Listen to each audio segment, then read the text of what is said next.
This video is brought to you by MoviePass. All Wings reporting. This week I'm talking about Gareth Edwards' Rogue One, a Star Wars story, spoiler free of course.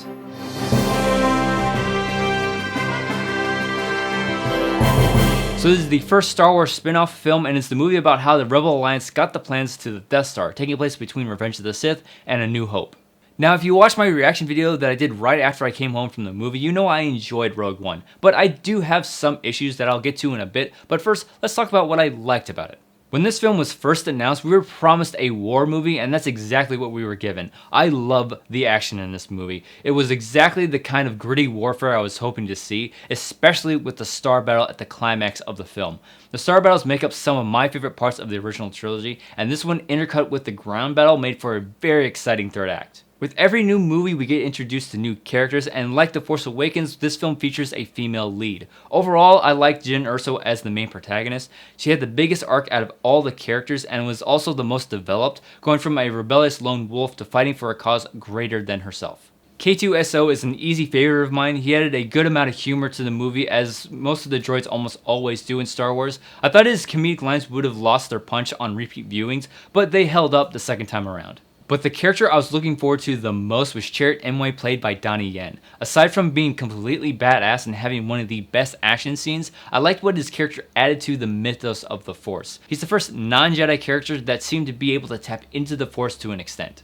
The visual effects in this movie are some of the best I've seen this year. There were times where I couldn't tell if the shot was completely CG or a miniature was being used. And there was a certain character that was in the film that was partially CG, and I thought that effect was pretty convincing. My wife and a friend of mine that saw the movie with me didn't even realize that this character was computer generated.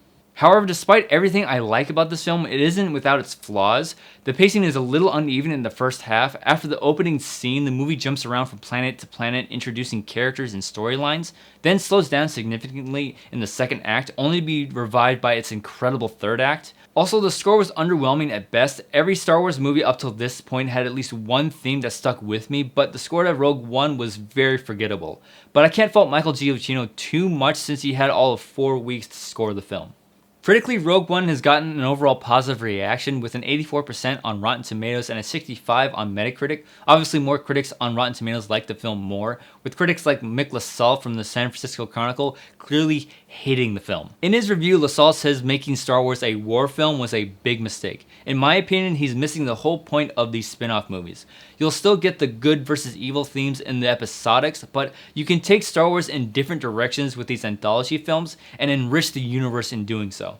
A lot of the YouTubers are liking the film as well, however most of them seem to agree that the movie lacks character development, and no one seems to be more critical of this than Chris Stuckman. I wanted more from characters because as a huge Star Wars fan, that's what keeps me coming back. Not the space battles, not AT-ATs, not Darth Vader's lightsaber. It's the characters. Now, I do agree a little more time could have been spent getting you invested in these characters, but I think Stuckman's being a tad too harsh.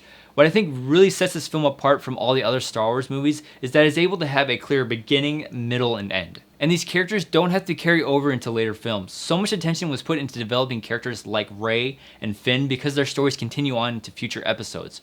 Rogue One is a standalone story with characters that we don't necessarily have to see again. So I would have liked to see more development of these characters, but I understand why more time was spent pushing the plot forward rather than focusing on the characters' backstories. At the box office, Rogue One opened in first place this past weekend, making $155 million.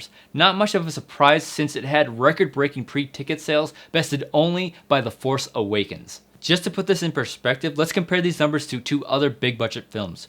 So far, Fantastic Beasts and Where to Find Them has totaled over $207 million, and Doctor Strange has made a little over $226 million. Rogue One has made over half of these movies' totals in one weekend.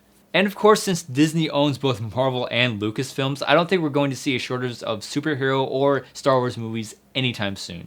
I'm really hoping Disney doesn't get too money hungry and try to push to get 2 Star Wars films a year. I want December to become the month of Christmas and Star Wars, giving me something to look forward to and get hyped for every year. And with the different canon material being released, there's enough Star Wars out there to hold me over until the next movie comes out, be it an episodic or a standalone. So overall, I really enjoyed Rogue One. Does it have its problems? Sure, but the good far outweighs the bad. The film looks amazing, and the third act absolutely makes the movie for me. Obviously, there are things I couldn't talk about because of spoilers, but I will be getting more into those with my spoiler video later on in the week. Hopefully, most of you would have seen the movie by then.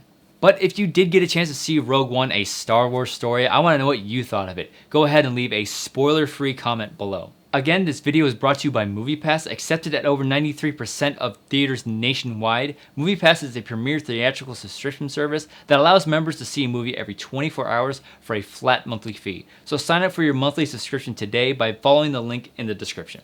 Please don't forget to like and share this video. Consider following me on social media. If you're new to the channel, be sure to hit that subscribe button for more movie and Star Wars discussion. Before I go, I want to wish everybody a Merry Christmas and Happy Holidays. And as always, thank you so much for watching. If you like this, you can click right here and see more videos.